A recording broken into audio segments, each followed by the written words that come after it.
Year marks the 20th anniversary of the passing of a true American hero, Rosa Parks. Known as the mother of the civil rights movement, her unwavering courage and fierce determination ignited a movement that changed the course of history. My next guest provided housing for her longtime friend and mentor, Miss Rosa Parks, at D.C.'s historic O Street mansion. By the way, she's also an author of the best-selling publication, Rosa Parks, Beyond the Bus, Life Lessons in Leadership. Please welcome H. Leonards, founder of O Museum and co-founder of 51 Steps to Freedom, joining us right here on the Live Zone. Ma'am, it is such an honor, and I am so glad that you are joining us right here on the show. I'm thinking back to all of what you've been able to do, and I'm thinking back to the time you got a chance to spend with the amazing Rosa Parks, and to think that so many of us will never have that opportunity. I'm hoping you could just give us a tidbit as to what it meant to you. So for the first 3 years she lived with me, I had no idea who she was. I was not a great student. I got a phone call from somebody I did not know saying that Mrs. Rosa Parks had just been severely accosted in her home in Detroit. She adamantly refused when she got out of the hospital to go home, and she didn't have any money. They heard about our Artists and Heroes in Residence program, and could she stay with us? And his voice was so compelling, and I felt the pain he was in to ask. I just said yes. And what people don't know is that if you Google Mrs. Parks when she was assaulted in Detroit, it says that she went to the emergency room, she was fine, and she went home right away. But that is not what happened. She refused to be admitted unless everyone signed a non-disclosure agreement that she was never there, because she didn't want the children of the world to think that they would be accosted in their home like she had been as a small girl. So it was remarkable. She was so badly beaten that her pacemaker was dislodged, but she was caring about other people first, not herself, to refuse to get care until they signed that NDA.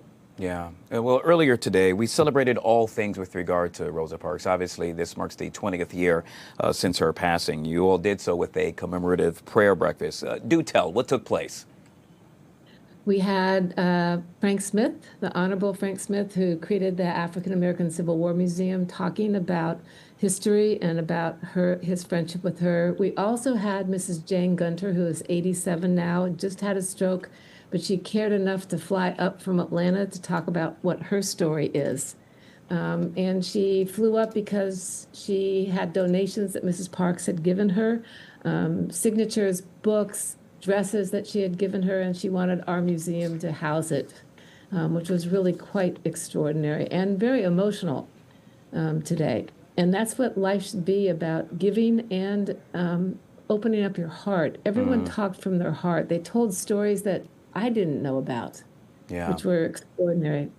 You know, speaking of stories, and not to cut you off, but speaking of stories, you told a story before about how Miss Parks would always say, with regard to laws, you could hide behind the laws. And I'm hoping you can expand on that.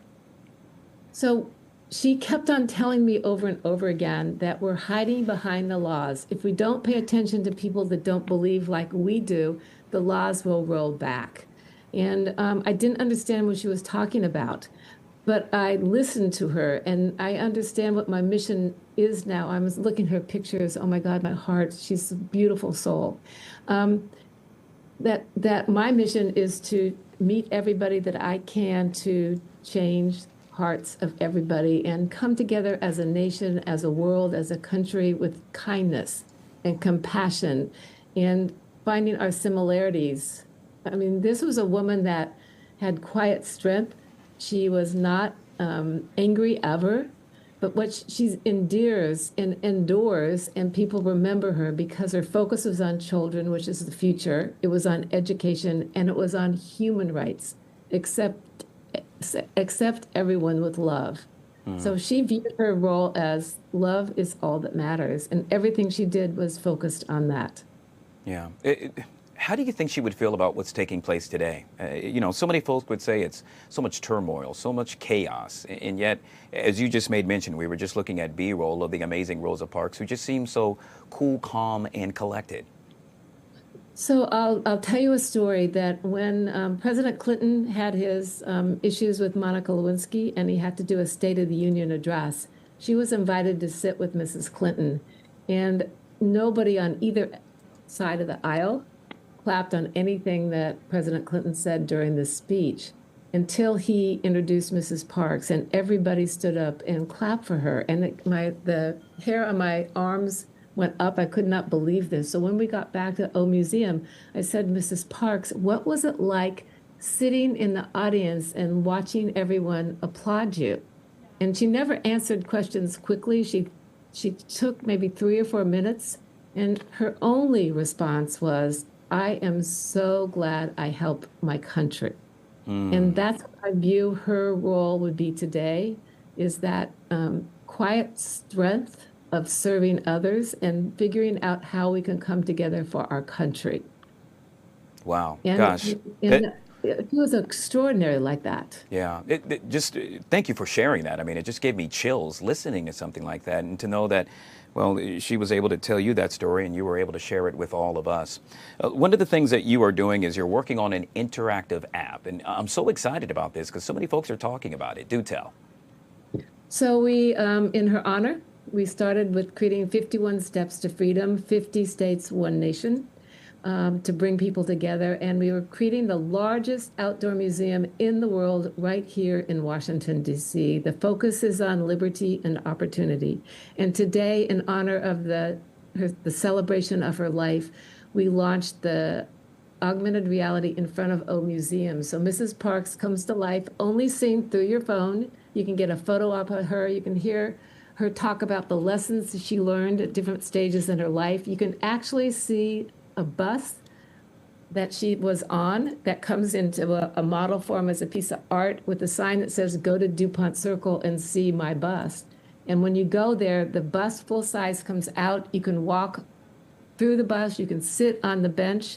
You can see where she sat on the bus. It's phenomenal what you can do with augmented reality and animation and music, because the song that plays while the bus is coming through is Cyril Neville.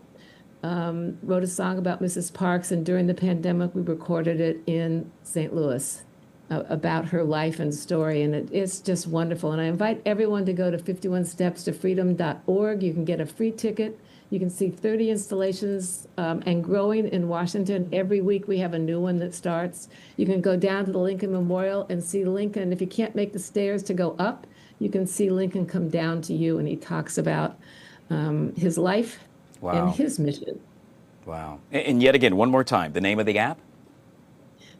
51stepstofreedom.org to get your free ticket. And Absolutely we're creating love this in our city to give back to our nation. Good stuff. I truly appreciate this. Tourism back here too, because it's really exciting. Yes, ma'am. No, this was really special. I really appreciate you taking time out today to join us. I want my viewers to know we reached out to you last minute, and you were just so kind to join us to really tell the story that needs to be told as we yet again remember Rosa Parks, this year marking 20 years since her passing. We truly appreciate your time.